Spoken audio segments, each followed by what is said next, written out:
Madame, Monsieur, bonsoir, vous êtes sur Monaco Info. Dans votre 19h, voici les titres de l'actualité. 2 expositions conjointement organisées dans le cadre du centenaire de la naissance du prince Régnier III sont à découvrir en principauté. L'une intitulée « Le prince et la Méditerranée » et qui vient d'être inaugurée. L'autre concerne, elle, l'évolution ferroviaire du pays sous le règne du prince bâtisseur. Plus d'informations à découvrir dans quelques instants. Hier soir, la chambre patronale du bâtiment a organisé son cocktail de fin d'année au Méridien Beach Plaza. Le bâtiment est un secteur clé dans le développement de la principauté, que ce soit dans les emplois qu'il génère ou les constructions exemplaires qu'il crée. Fabien Deplanche, le président de la chambre patronale du bâtiment, sera notre invité. Monaco est présent au salon international Luxury Travel Market qui se tient en ce moment même à Cannes. L'occasion de montrer aux acteurs du tourisme mondial les capacités d'accueil de la principauté, mais aussi toutes les choses que l'on peut y découvrir. Et pour refermer ce journal, nous vous proposerons un nouveau numéro de notre série de reportages intitulé « Ceux qui font Monaco ». Ce soir, c'est le restaurant Amore Mio qui est à l'honneur. Ce concept dédié à la famille et aux travailleurs propose, vous le verrez, de bons petits plats faits maison. Ce matin, toute la principauté a célébré la Saint-Nicolas, l'occasion de montrer toute la dévotion du pays à ce saint qui, après sainte dévote, a toujours été honoré par les monégasques dans les temps anciens. Ainsi, une messe en langue monégasque a été célébrée en la cathédrale par l'archevêque de Monaco. Après cette cérémonie, les écoliers ont défilé en costume dans les ruelles du Rocher tout en battant du tambour. Ils ont ainsi pu rejoindre l'archevêque en la cathédrale pour jouer une scénette qu'ils avaient bien sûr en amont bien répétée. Les enfants, pour finir, pu profiter d'un instant gourmand et se sont vus offrir des Saint-Nicolas en chocolat, toute une tradition.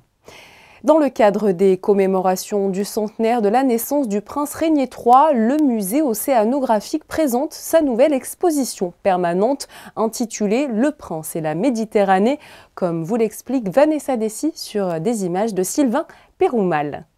Suivant les traces de son arrière-grand-père, le prince Albert Ier, éminent navigateur et explorateur, le prince Régnier III a joué un rôle actif dans l'élaboration d'une véritable politique de la mer. Le prince Régnier III, finalement, on se souvient tous de lui comme le prince bâtisseur, mais c'était aussi un prince qui était passionné par la mer et un des premiers chefs d'État européens à s'intéresser à ces questions et à défendre l'océan et plus particulièrement la mer Méditerranée.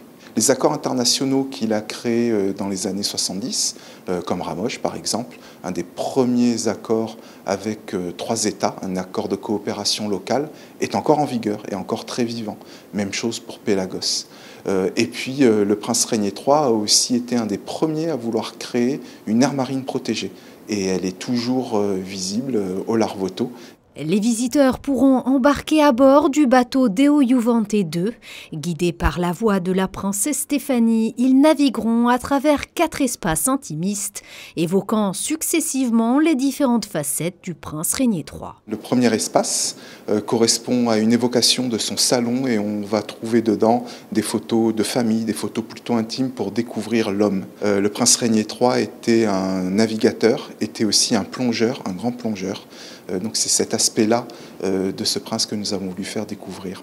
Dans un deuxième espace, c'est un espace plus onirique, plus immersif, dans lequel on va nager au milieu des cachalots. Enfin, on passe dans l'espace dans lequel nous nous trouvons aujourd'hui, qui vise, dans le bureau du prince Régnier III sur son yacht Deo Juvante, à montrer au travers d'images d'archives son engagement politique et son action politique et internationale pour la mer Méditerranée. Et enfin, le dernier espace correspond évidemment à la passation entre le prince Régnier III et le prince Albert II de Monaco, qui s'inscrivent évidemment dans une dynastie qui, depuis plus d'un siècle, fait aimer, connaître et protéger l'océan. À l'occasion de l'inauguration de cette exposition, une œuvre de Louis Thiner de 1910 a été dévoilée. Ce tableau, resté méconnu jusqu'alors, représente le cap Régnard en Norvège. Il s'agit d'un don du prince Albert II. Restauré, il rejoint ainsi les collections patrimoniales du musée océanographique. Un autre rendez-vous organisé toujours dans le cadre du centenaire de la naissance du prince Régnier III revient sur l'évolution ferroviaire du pays sous le règne du prince bâtisseur. L'exposition est intitulée « Le chantier d'un règne, la mise en souterrain de la voie ferrée 1958-1999 ». Un reportage de Vanessa Dessy et de Sylvain Péroumal. La gare de Monaco accueille son récit historique avec le chantier d'un règne, la mise en souterrain de la voie ferrée. 1958-1999, la voie ferrée apparaît au fil des décennies comme une saignée dans le paysage devenu totalement urbanisé. À son avènement en 1949, le prince Régnier III décide de redynamiser Monaco en lui donnant un second souffle. En lisant Le Prince, ses interviews, ses écrits, nous nous sommes rendus compte que, peut-être contre une idée reçue, qui était que le grand chantier du règne était celui de Fontvieille. Évidemment, c'est un héritage encore aujourd'hui très important pour le paysage urbain de Monaco. Mais le chantier dont le prince Régnier était le plus fier, c'était le chantier de la gare, ou tout au moins, plus largement, le chantier de la mise en souterrain de la voie ferrée. C'est Le Corbusier, c'est Jacques Rueff, son Premier ministre d'État, qui le conforte dans cette idée. Et il lance un premier tronçon entre 1958 et 1964, qui aboutit donc à la mise en souterrain de la partie est du territoire. Il achève cette mise en souterrain par la partie ouest du territoire entre 1993 et 1999 pour son 50e anniversaire de règne. Donc on était presque à la fin, évidemment, de son règne, d'où ce titre de chantier d'un règne. Entre coupures de presse et dizaines de photos, certaines en couleur pour la première fois, cette exposition retrace des moments intimistes qui s'articulent exclusivement autour de la construction de la nouvelle voie ferrée. On a travaillé main dans la main avec les archives du palais. Premier travail, évidemment, travailler sur les archives, aller dans les fonds par rapport à ce qui est notre objectif, essayer de trouver les documents sur les deux phases de mise en souterrain, 58-64, essayer de trouver des documents inédits, originaux. On a trouvé par exemple le reportage photographique dans son entier du premier tir de mine qu'a donné la Princesse Grace, coup de lancement de ce chantier. Donc des fonds qui se croisent entre les photos des archives du palais et les photos de Paul Louis qui sont à l'Institut audiovisuel avec des axes différents. À l'exposition Le chantier d'un règne, la mise en souterrain de la voie ferrée 1958-1999 est visible jusqu'au 31 décembre prochain à la gare de Monaco. Allez, on continue à vous parler à présent en quelque sorte de chantier, mais pas ferroviaire cette fois-ci. La principauté est connue, c'est vrai, dans le monde entier pour la construction de ses bâtiments, qu'ils soient d'époque ou très modernes, avec les impressionnantes tours de verre. L'architecture de la principauté ne cesse d'évoluer, c'est vrai, au fil des ans, et ces 2 km² de territoire constituent une véritable opportunité pour le secteur du bâtiment. Mais comment se porte justement ce secteur à Monaco et comment également s'adapte-t-il aux nouvelles normes écologiques voulues par le gouvernement? Les réponses avec notre invité Fabien Deplanche, il est le président de la chambre patronale du bâtiment. Bonsoir. Bonsoir. Alors, première question, pour rentrer tout de suite dans le vif du sujet, comment se porte aujourd'hui le secteur du bâtiment en principauté? Alors, le secteur du bâtiment a toujours une dynamique très importante. Aujourd'hui, on peut rappeler que cela représente 380 entreprises qui emploient plus de 12 000 personnes en principauté. C'est un chiffre d'affaires annuel de plus de 2,5 milliards d'euros. Donc ça en fait un des secteurs économiques majeurs de la principauté. On a une activité qui est débordante, il y a des très grands projets qui sont en cours et peut-être d'autres encore à venir. Aujourd'hui, peut-être pour faire un parallèle, pour que les gens se rendent compte, aujourd'hui 12 000 salariés, c'est plus que dans toutes les Alpes-Maritimes. Voilà. Alors, vous avez parlé il y a quelques instants des projets. C'est vrai qu'en cette fin d'année, vous vous êtes concentré sur un projet d'envergure qui devrait voir le jour, je crois, en 2024, la création d'une caisse de formation du bâtiment. Alors concrètement, quel est son but? Expliquez-nous. Alors, justement, la caisse de formation, a été une vision pour nous qui est tournée vers l'avenir. Parce qu'aujourd'hui, on a une inquiétude, par contre, qui commence à être marquée, c'est au niveau de la carence de la main-d'œuvre. Ce sont des problèmes que l'on retrouve, je crois savoir aussi, dans tous les pays frontaliers, donc c'est un problème qui est général, c'est pas lié à Monaco. On a au contraire, nous, une attractivité qui reste toujours très présente, même si ça commence à être un peu plus dur qu'avant pour recruter. Mais on a surtout un problème de formation et je pense de vision auprès des jeunes. Et on va réussir avec cela à offrir, je pense, un système d'aide cohérent et efficace pour inciter les entreprises à faire former leurs employés actuels sur le long terme et à ouvrir encore plus l'alternance et l'apprentissage qui, je pense, est vraiment une solution d'avenir et pérenne pour nos entreprises. Vous parlez d'avenir, j'ai une toute autre question à vous poser. C'est vrai que la principauté est très engagée, on le sait, pour la préservation de l'environnement. Quand on travaille dans le secteur du bâtiment, comment arrive-t-on à intégrer finalement des normes durables? Je crois que c'est très important pour vous. On doit faire en sorte de s'améliorer pour limiter l'émission des gaz à effet de serre, pour s'améliorer sur la notion des transports, l'utilisation de véhicules qui sont un peu plus vertueux, électriques, et aussi des engins. On a un label qui s'appelle BD2M, Bâtiment durable méditerranéen pour Monaco, qui vise à améliorer, on va dire, le bioclimatisme des bâtiments, améliorer l'impact sur la gestion des déchets, l'impact de l'utilisation des matériaux, la réduction évidemment de tout ce qui est énergie, consommation, eau, etc. Tout ce qui est chauffage ou rafraîchissement des bâtiments. Vous nous avez parlé des investissements souvent nécessaires pour se rapprocher de normes un petit peu plus durables dans le secteur du bâtiment, mais c'est vrai que vous devez aussi faire face au quotidien à une folle inflation avec la hausse des prix des matériaux. Comment arrivez-vous à gérer ces fluctuations de prix dans votre quotidien ? Alors ça c'est une très bonne question, c'est une des grandes difficultés aussi de nos métiers, on est lié évidemment à toutes sortes d'aléas humains et matériels pour arriver à construire un bâtiment. Aujourd'hui l'inflation est venue en réalité en suivant la crise Covid. La crise Covid qui a marqué une forte hausse de tous les matériaux.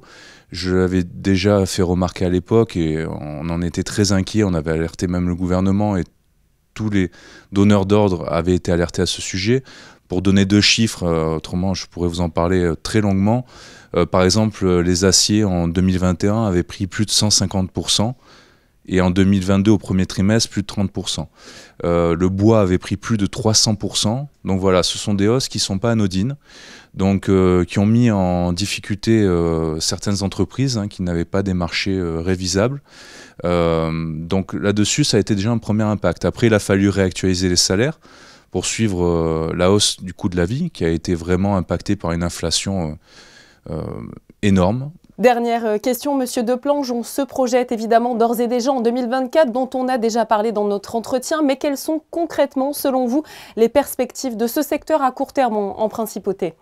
Aujourd'hui, l'inquiétude qu'on peut avoir, c'est à la fin des grands chantiers qu'il y ait toujours une programmation à moyen et long terme qui soit vraiment envisagée, parce que je pense que déjà, ce serait la meilleure manière que nos entreprises puissent avoir une vision à long terme et qu'aujourd'hui l'activité de nos membres au sein du bâtiment est tellement importante pour l'économie monégasque parce qu'elle est garante aussi de la stabilité de nos institutions, des budgets de l'État, des caisses sociales qui sont liées directement à la démographie salariale. Donc ce que je peux dire, c'est qu'on a une inquiétude et j'espère qu'on arrivera avec l'État, notamment, qui est un partenaire crucial, à avoir une vision très long terme, une prospective, qu'on ait une vision collective ambitieuse pour qu'on puisse avoir à très long terme toujours des investissements d'envergure au niveau opérations publiques, infrastructures, investissements. Merci beaucoup à vous, Fabien Deplange, d'avoir été présent sur Monaco Info pour nous faire le point sur l'activité du secteur du bâtiment en principauté. Merci à vous. Le salon international Luxury Travel Market a ouvert ses portes ce lundi à Cannes. Cet événement réunit les acteurs du tourisme de luxe et il est une vraie opportunité pour la principauté de promouvoir ses capacités d'accueil et pour justement permettre à ses agents de voyage de découvrir la destination Monaco. La direction du tourisme et des congrès a organisé un week-end d'immersion. Samedi soir, ces derniers étaient accueillis au Twiga pour une soirée. Justin Hadel Bradel et Sylvain Péroumal y ont également participé. Reportage. L'ouverture est imminente. À Cannes, l'International Luxury Travel Market a ouvert ses portes cette semaine au Palais des Festivals et des Congrès. Plusieurs centaines de personnes y sont présentes avec un objectif, repousser les frontières du tourisme de luxe. Peu avant ce festival, c'est à Monaco qu'une centaine d'agents de voyage se sont retrouvés, la DTC les ayant invités à un week-end. L'objectif, promouvoir la destination Monaco. C'est l'occasion de leur montrer la principauté. Et c'est l'occasion aussi de leur montrer notre savoir-faire dans la façon d'accueillir et aussi un petit peu de les remercier pour leur coopération si précieuse au cours de l'année. On a ici aujourd'hui des agents qui sont des partenaires très très importants pour l'ensemble de nos hôtels et pour l'ensemble de la destination. Échange et découverte, les hôteliers ont tout à gagner avec ce type d'événement. Ils peuvent ainsi montrer leur savoir-faire et leur excellence en termes de luxe. Pour avoir la crédibilité, pour pouvoir parler de Monaco, ils doivent vivre Monaco. Et c'est effectivement ce qu'on essaye de faire dans nos hôtels, en leur faisant vivre des expériences diverses et variées. Et évidemment, avec cette expérience au Twiga ce soir aussi. Très important de vivre l'expérience pour pouvoir en parler et garder cette crédibilité. Un séjour qui permet aux agents de goûter au luxe monégasque afin de mieux le vendre à leurs clients. Et je vous informe que le salon ILTM prendra fin demain à Cannes après 2 journées d'échanges intenses autour du tourisme à Monaco évidemment et ailleurs. Un mot de sport pour poursuivre ce journal avec la Roca Team qui s'est malheureusement inclinée face aux Partizan Belgrade 85-89. Un match avec un scénario cruel car les Monégasques avaient les moyens de l'emporter dans les 40 premières minutes de cette rencontre, mais aussi à cause d'incohérences arbitrales lors de la prolongation. Mais il faut désormais vite passer à autre chose car un autre match important attend la Roca Team le 8 décembre, toujours en Euroleague face à Kaunas. Coup d'envoi en Lituanie à 19 h. Hier après-midi, le challenge de tir Johan Gastaldi édition 2023 s'est déroulé au stand de tir de la Carabine de Monaco. Ce challenge était constitué de différentes épreuves comme le tir à la carabine, le tir sportif ou encore le tir arme d'épaule. 6 équipes se sont ainsi affrontées tout au long de la journée. L'équipe VIP, composée notamment de Mélanie-Antoinette de Massy, l'équipe commandement avec les différents commandants des corps de la Principauté, l'équipe Carabinier du Prince, l'équipe Sapeurs-Pompiers, l'équipe Sûreté Publique et l'équipe Maison d'Arrêt. Le tout dans une ambiance conviviale, mais sans oublier évidemment l'esprit de compétition. Nous vous en avons déjà parlé sur Monaco Info en ce début de semaine. L'association Monaco USA fête cette année ses 50 ans. Une soirée était ainsi organisée hier soir au Novotel pour célébrer cet anniversaire comme il se doit. Le reportage sur place de Frédéric Elion sur des images de Lionel Bernardi. En 1973, la princesse Grace crée l'association Monaco USA. L'actrice américaine, tombée amoureuse de son nouveau pays, souhaite rassembler toutes les personnes qui ont la principauté et les États-Unis dans le cœur. Mercredi soir au Novotel, Monaco USA fêtait son 50e anniversaire. Ce soir, il n'y a pas un gâteau, mais il y aura au moins 100 personnes de toutes les nationalités, parce qu'on n'est pas vraiment juste les Américains ou les Monégasques. On a toutes les nationalités qui partagent les mêmes valeurs. Et ce soir, c'est un moment de partager ensemble une petite célébration de 50 ans de partage avec la culture de Monaco et tous les événements. On est ravis d'être là à Monaco et c'est une opportunité de partager et célébrer ça. Monaco USA, c'est un réseau social de travail et d'échange. On compte un peu plus de 360 Américains résidant en principauté. Ça y est, l'AMAPI a organisé son grand événement de l'hiver. Ce mercredi 6 décembre s'est tenue la journée portes ouvertes de Noël de 9 h à 16 h 30. À cette occasion, Christine Datomel vous fait découvrir les petits cadeaux que vous allez peut-être offrir à vos proches cette année. Reportage. Une journée portes ouvertes qui a attiré de nombreuses personnes comme tous les ans au centre d'activité Princesse Stéphanie 1 pour ses fêtes de fin d'année. C'est dans la bonne humeur que les bénéficiaires de l'AMAPI ont accueilli les visiteurs pour leur présenter les objets confectionnés par leurs soins depuis le mois de septembre. L'objectif de la journée, c'est de présenter effectivement à partir de matériaux qui ont été recyclés des créations élaboré par l'ensemble de nos professionnels, mais aussi l'atelier sérigraphie qui prépare de nombreux petits objets qui ont été confectionnés à partir de bois aussi recyclés. L'idée, c'est de montrer un petit peu à l'extérieur tout ce que l'AMAPI est en capacité de faire ici au centre d'activité Princesse Stéphanie. On a fait des paniers, on a un groupe qui va à Nice pour faire des bières. Alors on a pris des bières aussi, on a fait des paniers, on a fait des bracelets, voilà, un peu de tout. L'argent récolté servira pour les bénéficiaires à partager des moments, soit au restaurant, des activités sportives, puisque nous participons chaque année à des séjours en ski, donc avec Isola 2000 et M. Jacques Pasteur de la mairie de Monaco. On participe aussi à des achats de petits matériels dont on a besoin pour continuer effectivement notre activité. Enfin, tout est pour les bénéficiaires et puis pour pouvoir continuer effectivement à vivre avec eux des moments de vie sociale, des moments de partage, des concerts. Dernièrement, ils ont assisté à des concerts comme le concert de Soprano, le concert de Matt Pokora. Je suis parti de partout, je suis parti à Alaska, je suis parti partout avec eux. Je suis bien dans ma pays parce que c'est mon métier d'être dans ma pays, à spécial Olympique Monaco, pour le sport. Je fais beaucoup de compétitions spéciales olympiques. C'est début septembre. Et après, voilà, septembre, octobre, novembre, et on a presque fini là. Avant fin novembre, on a fini pour la porte ouverte pour aujourd'hui. Et c'est voilà, les gens viennent et achètent. C'est extraordinaire parce qu'on voit pas autant de monde souvent comme ça, et c'est super. Paniers garnis, bracelets, trousses, objets de décoration pour Noël ou pour la maison, les bénéficiaires de l'AMAPI nous ont une fois de plus impressionnés par leur ingéniosité et par leur savoir-faire. Ce matin, pour célébrer les 45 ans du club Sœurs Optimistes, des rosiers ont été plantés dans la Principauté. Tout un symbole lorsque l'on pense à ce club réunissant des femmes qui s'unissent justement pour aider d'autres femmes. Aujourd'hui, les Sœurs Optimistes comptent ainsi 75 000 membres dans le monde qui défendent activement et efficacement les droits des femmes et des filles. L'arrêt définitif du réseau Télécom Cuivre aura bien lieu en janvier 2024. Lancée par le gouvernement princier en avril dernier, la campagne à Monaco, l'apristé s'est terminée, a largement porté ses fruits. À ce jour, 98,7% des foyers connectés par le réseau cuivre ont déjà fait évoluer leur service. Le réseau Internet grand public via le cuivre va donc pouvoir être arrêté en janvier comme prévu. Cependant, 270 foyers qui sont pour le moment injoignables risquent une interruption de leur service sans ce changement de technologie.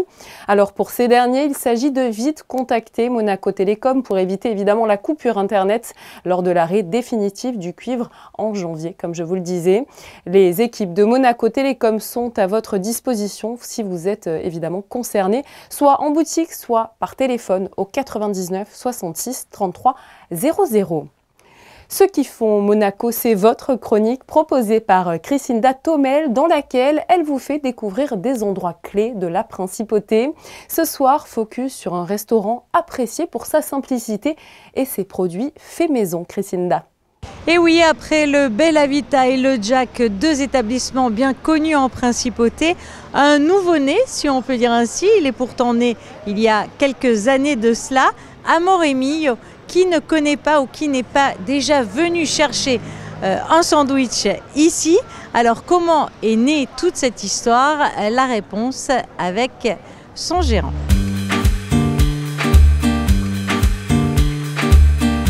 On voulait faire nos snacks un peu... Maintenant, c'est la mode un peu, tout c'est vegan, il faut faire attention à la ligne et tout. Ben, nous, on voulait faire un vrai snack où on a envie de manger des frites, des hamburgers, des choses avec goût, parce que je pense que les gens, ils ont besoin quand même de temps en temps de sortir de cette ligne healthy qu'on a pris dernièrement. Moi, je suis italien de base et on aime cette idée des focaccia, des petits focaccia de la Socca, qui s'appelle farinata chez nous, mais c'est la même chose. Faites tous les matins. Tous les matins, on a notre chef pâtissier et chef boulanger qui font les focaccia, ils font les sandwichs.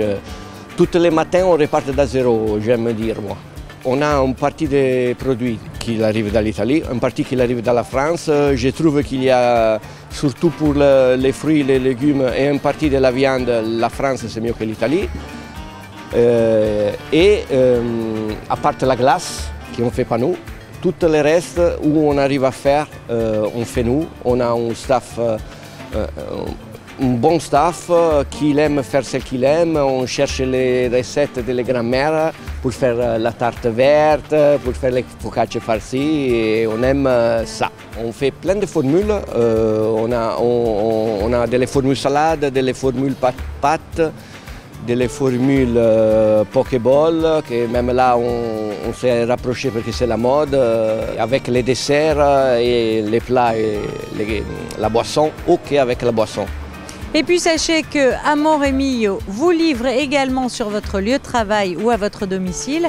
Alors comment faire? C'est simple, téléchargez gratuitement l'application Amore Mio sur votre téléphone. Et puis en plus, vous allez voir, vous pouvez cumuler du cashback. Du cashback avec l'application Carlo. Merci beaucoup à vous, Crisinda.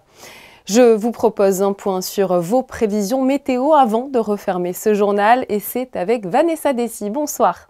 Bonsoir Julia, bonsoir à tous. Pas de changement notable, le temps restera très agréable sur le territoire. Les températures oscilleront de 8 à 13 degrés.